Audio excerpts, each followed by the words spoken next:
Cut lang natin ang ating garlic. Dalawa lang po.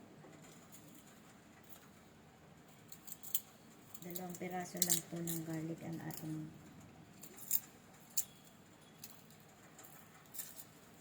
gagawin. Gayatin po natin.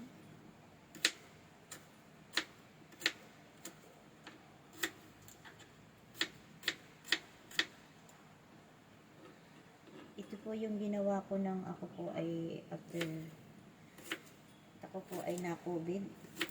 Ito po alang ang aking ginamot sa akin pong ubo, sipon, saka po yung dry ng aking lalamunan. Guys, saka po ang ating pong garlic. Tayo ng ito po. Slice po natin. Hinugasan ko na po itong garlic, ito pong luya natin. Hinugasan ko na po siya. Gayat din po natin siya.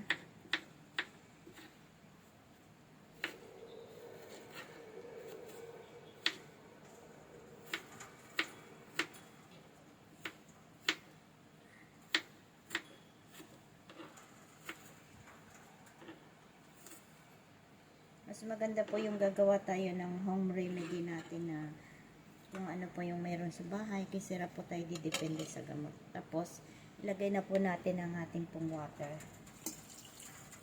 Tapos, pakukuluin lang po natin siya ng 10 minutes.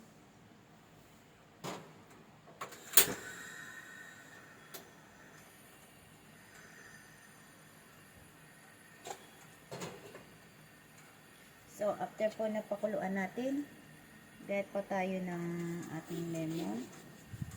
1 slice lang po ng lemon. Pwede rin po ang kalamansi, pero wala po tayo ditong kalamansi, kaya pwede na po ang lemon. 1 slice lang po.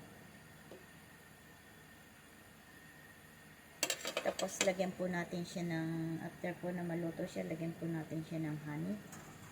Mga 1 tablespoon lang po ng honey. Yung raw honey po ang gagamitin natin.